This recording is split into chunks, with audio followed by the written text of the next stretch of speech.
Hi, I'm Izzy from VIN Nice, all the way in Los Angeles, California, on the warm West Coast. I'm here with Rabbi Shmuel Baruch Manny, the founder and creator and director of Hatzala, all the way in Los Angeles. 12 or 13 years ago, we had a few people get together. One person who was then a Hatzala member in New York who moved out here, and he got together with somebody who was at the who runs the Bikur Chaylim, and they got together and decided that we're going to start Hatzala. We gathered some more people together, most of them actually originally from the East Coast, so they knew what Hatzala was about, and we decided that we're going to start to offer a service the way they offer it in New York. Of course, we started slowly. Our first class was just a first responder class. About 8 months later, we took an EMT class. We only had then about 12 people. We then added some more classes. When we had 30 members, we went live and we started responding to calls. Still didn't have any ambulances, but we started responding to calls. This took about a year or so. Just an interesting thing is the day we sent out the envelopes to the community with our phone numbers that we were actually going live was a Friday, the Friday before September 11th in 2001. 5-6 years ago, we got our first ambulance. We still weren't authorized to use it yet, but we had an ambulance. It was actually initially just set aside as a disaster preparedness vehicle because we weren't licensed to use it. About 3 years ago, we got a license to use an ambulance, and that one went into service. And we purchased 2 more ambulances, and we're now servicing about 7,500 families, all told, in 3 different areas, about a 12-mile square mile area. What exactly would you describe was the impetus behind, at that point, to start and create Hatzala? Was there a specific need? Was there a specific... Well, the specific need is,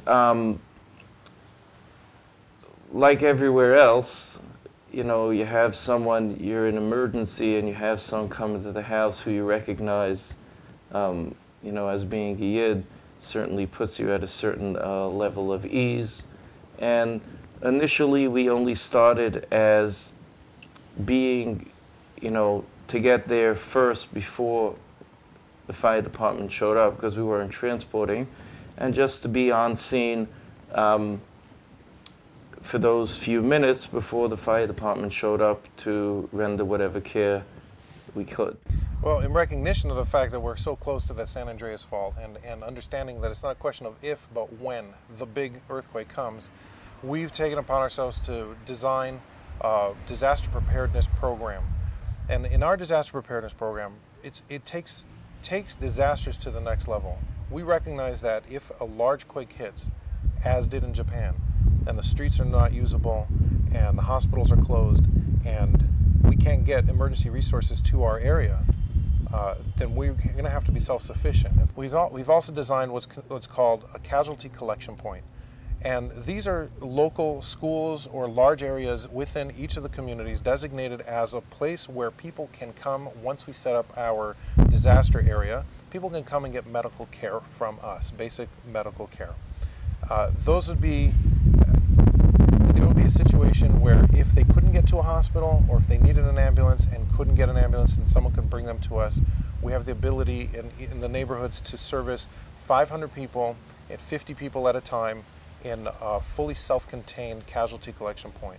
And so those casualty collection points have medical supplies, generators for self-sustaining electricity, cots for people to lay down on, and in the best case scenario where plumbing electricity is still running, we're adjacent to an area where other people can go and have some basic shelter from the elements. We will work with the local sheltering systems, the Red Cross and so on, for actual shelter operations, but when it comes to medical operations, we're going to handle that. We actually have a very good working relationship with the fire department. When we started, we did ride-alongs with their paramedics, the ones we would interact with in the field, so they would get used to working with us and us with them. There was a division chief in the fire department then who was very, very helpful to us, who has now become actually the chief of the fire department. We have a wonderful relationship with them.